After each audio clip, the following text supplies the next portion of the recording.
బ్రతుకైన దేవుడే, మరణమైన కీడైన దేవుడే.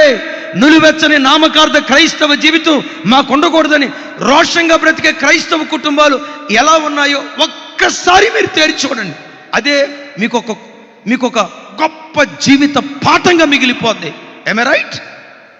ఒప్పుకుంటారు దీన్ని? ఖచ్చితంగా బ్రతికే క్రైస్తవ కుటుంబాలు కారప మెతుకులు తిన్నా నెమ్మదిగా బ్రతికే జీవితాన్ని ఆ కుటుంబాలకు దేవుడు వరంగా ఇచ్చాడు. భక్తిగా బ్రతికే కుటుంబాలలో చాలు, వాళ్ళు సాఫ్ట్వేర్ ఇంజనీర్లు కాకపోయినా, కలెక్టర్లు కాకపోయినా, ఇంజనీర్లు కాకపోయినా, లక్షలు సంపాదించే వాళ్ళు కాకపోయినా, పూరి గుడిసెలో ఉన్న ప్రార్థన, పరిశుద్ధత, నెమ్మదిగా బ్రతికే జీవితాన్ని వరంగా దేవుడిచ్చాడు. కొందరున్నారే నులివెచ్చని స్థితిలో, దేవుడే, లోకం లోకమే, ప్రార్థనే, పనికిమాలిన కార్యక్రమాలే, ఆరాధనే, సినిమాలే. నులివెచ్చని క్రైస్తవ జీవితం జీవించే కుటుంబాల గురించి దేవుడు అంటాడు కదా, ఉంటే చల్లగానైనా ఉండు, లేకపోతే వెచ్చగానైనా ఉండు. నులివెచ్చని స్థితిలో ఉన్నావా, నా నోట నుంచి నిన్ను, ఒకసారి నా వైపు చూడాలి, నా నోట నుంచి నిన్ను ఉమ్మి వేస్తాను అన్నాడు. దగ్గావు, కళ్ళు వచ్చింది. ఆ కళ్ళుని వెంటనే ఏం చేస్తాం? థూ అని ఊసేస్తాం. నేల మీద ఊసేసిన కళ్ళని ఎవడైనా మరలా తీసుకొని నోట్లో పెట్టుకోగలుగుతాడు? చూడండి, కొంతమంది మూతి అది రకంగా పెట్టారు. ఊసేసిన కళ్ళని ఎవడైనా తీసి మరలా నోట్లో పెట్టుకోగలుగుతాడు? అబ్బెచ్చి అని అంటాం కదా. నులివెచ్చని స్థితిలో బ్రతికే క్రైస్తవుడు కూడా దేవునికి అలాగే.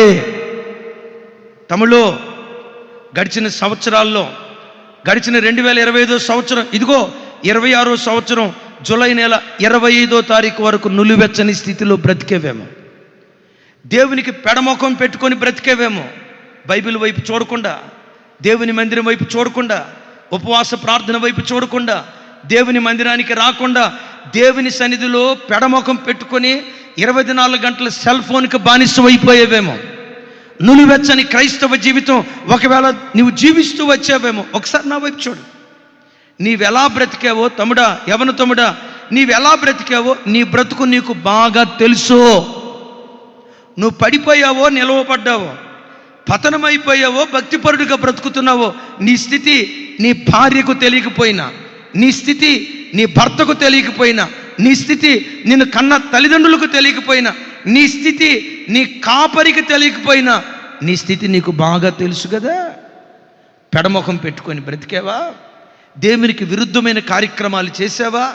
నీ క్రియలే దేవునికి ఆయాస్కరంగా బ్రతికాయా? నీ క్రియలే దేవునికి ఆయాస్కరంగా మారాయా?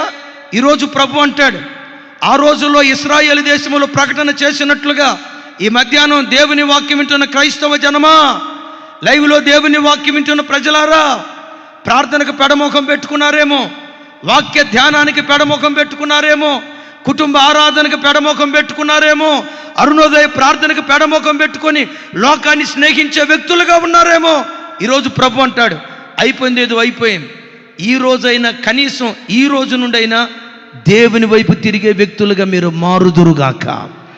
అంటే దేవుని వైపు తిరగాలంటే ఇటున్న మనం ఏం చేయాలి అంటే, వాటిని విడిచిపెట్టి, దేవునికి అయిష్టమైన వాటిని విడిచిపెట్టి మనం దేవుని వైపు తిరిగి ప్రార్థన చేస్తే మన ప్రార్థన ధూపంలాగా దేవుని సన్నిధికి చేరటానికి దేవుడు కృపిస్తాడు.